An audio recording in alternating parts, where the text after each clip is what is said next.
আসসালামু আলাইকুম প্রিয় বন্ধুরা, কেমন আছেন? আশা করি সকলেই ভালো আছেন। এই যে রিকুইজিশন ফর্মটা, এটা তো আর আমরা ড্রাইভাররা বানাতে পারি না। পুলিশ চারজনরাই ওরা আমাদেরকে দেয় রিকুইজিশন ফর্ম ডিউটি করার জন্য।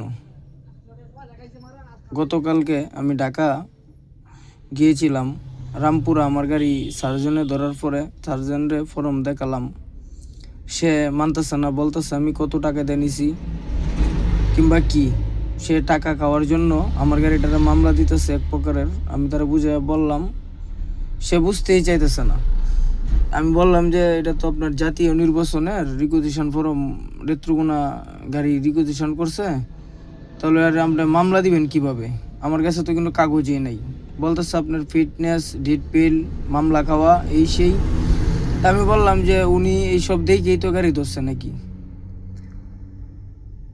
তাহলে এটা কি ঠিক? মানে পুলিশ দুজি রিকুইজিশন ফর্ম দেই কেউ দুজি আমাদেরকে চাপে রাখে, মামলা দিতে চায়, টাকা খাইতেছা, তাহলে এটা কি? এটা তো মানে বিষয়টা আমার কাছে ভালো লাগলো না। আমার সাথে ঘটনাটা ঘটছে রামপুরা। দুনোটা সার্জেন এটা একটা বেদব, মানে কি বলবো, যে এটির মতন বেত্তমিস আর কোথাও নাই। অন্য অন্য জায়গায় গাড়ি ধরছে, রিকুইজিশন ফর্ম দেখার মাত্র এই গাড়ি ছেড়ে দিছে, কিন্তু এটি যে মানে ভালো মানুষের বিপদে ফেলাইলে তার কাছে বেশিক্ষণ সময় লাগার কথা না।